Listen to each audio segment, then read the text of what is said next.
দীর্ঘ ১৭ বছর পর সাতক্ষীরা পৌরসভার ৭ নম্বর ওয়ার্ডের রইচপুর বাজারে শহীদ প্রেসিডেন্ট জিয়াউর রহমানের ৪০তম শাহাদাত বার্ষিকী উপলক্ষে আলোচনা সভা এবং দোয়া মাহফিল অনুষ্ঠিত হয়েছে।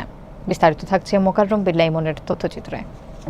শুক্রবার রাতে বিএনপি এবং অঙ্গ সংগঠনের উদ্যোগে আয়োজিত এই অনুষ্ঠানে সভাপতিত্ব করেন মোহাম্মদ আজিজুর রহমান সেলিম।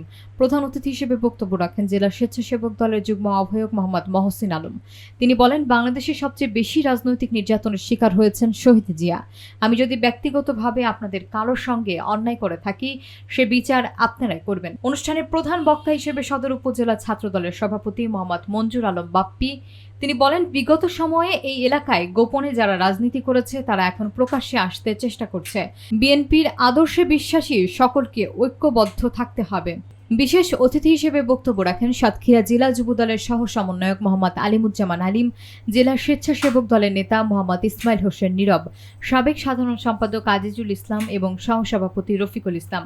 আলোচনা শেষে শহীদ জিয়ার আত্মার মাগফিরাত কামনায় বিশেষ দোয়া এবং মোনাজাত করা হয়। অনুষ্ঠানে বিএনপি এবং সহযোগী সংগঠনের অসংখ্য নেতাকর্মী উপস্থিত ছিলেন। এদেশের স্বাধীনতা সেখানেও 4 বছর জেলখানায় সে আন্দোলন সংগঠিত হয়েছে।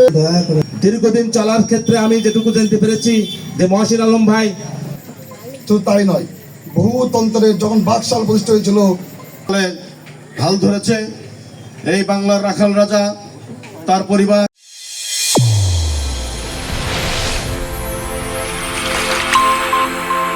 চ্যানেল A1 হৃদয়ের স্পন্দন।